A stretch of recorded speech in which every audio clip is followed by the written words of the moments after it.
প্রশাসনের বিরুদ্ধে বিক্ষুব্ধ অনুব্রত মণ্ডল। কয়লা ও বালি পাচার নিয়ে বিস্ফোরক অনুব্রত মণ্ডল।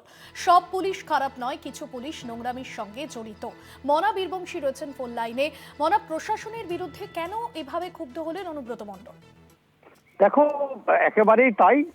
বীরভূম জেলা তৃণমূল কংগ্রেসের কোর কমিটির convener WBSRD chairman Anubrata Mondal, তিনি বীরভূম জেলা প্রশাসনের একটা বিরুদ্ধে তিনি কিন্তু ক্ষুব্ধ এবং অসন্তোষ প্রকাশ করেছেন।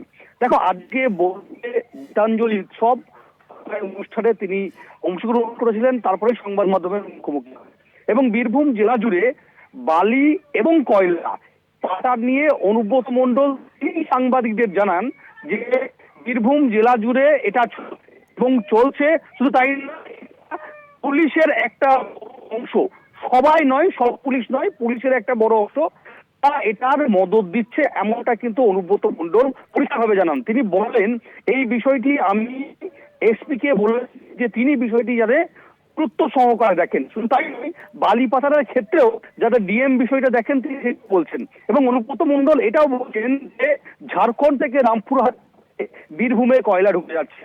অন্যদিকে আরো একটা রুট রাজনগর শিউড়ি হয়ে হয়ে কয়লা পাচার হচ্ছে। শুধু তাই নয়, বীরভূম জেলায় বিশেষ করে আমরা যে ছবি দেখতে পাচ্ছি, হয়তো রাতের অন্ধকারে বা শিউড়ি শহরের ওপর আমরা দেখতে পাচ্ছি যে অবৈধ বড় বড় ডাম্পার যাচ্ছে, সেটা নিয়ে কিন্তু বীরভূম জেলা পুলিশের একটা অংশের বিরুদ্ধে সন্তোষ প্রকাশ করেছেন, ক্ষোভ প্রকাশ করেছেন, এসপিকে ফোন করে বলেছেন এই করার জন্য। কারণ তুমি জানো, রাজ্যের প্রশাসন প্রধান মুখ্যমন্ত্রী এর আগে বীরভূমে বোঝাই যাচ্ছে যে এই কারণেই কিন্তু প্রশাসনের বিরুদ্ধে ক্ষোভ উগরে দিয়েছেন অনুব্রত।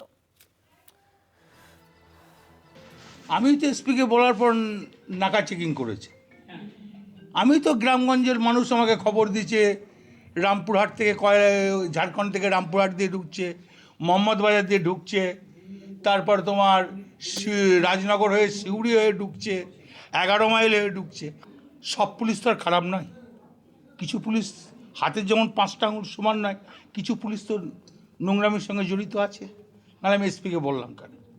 এসপি নিশ্চয়ই দেখছে এবং নাগা চেকিং করেছে।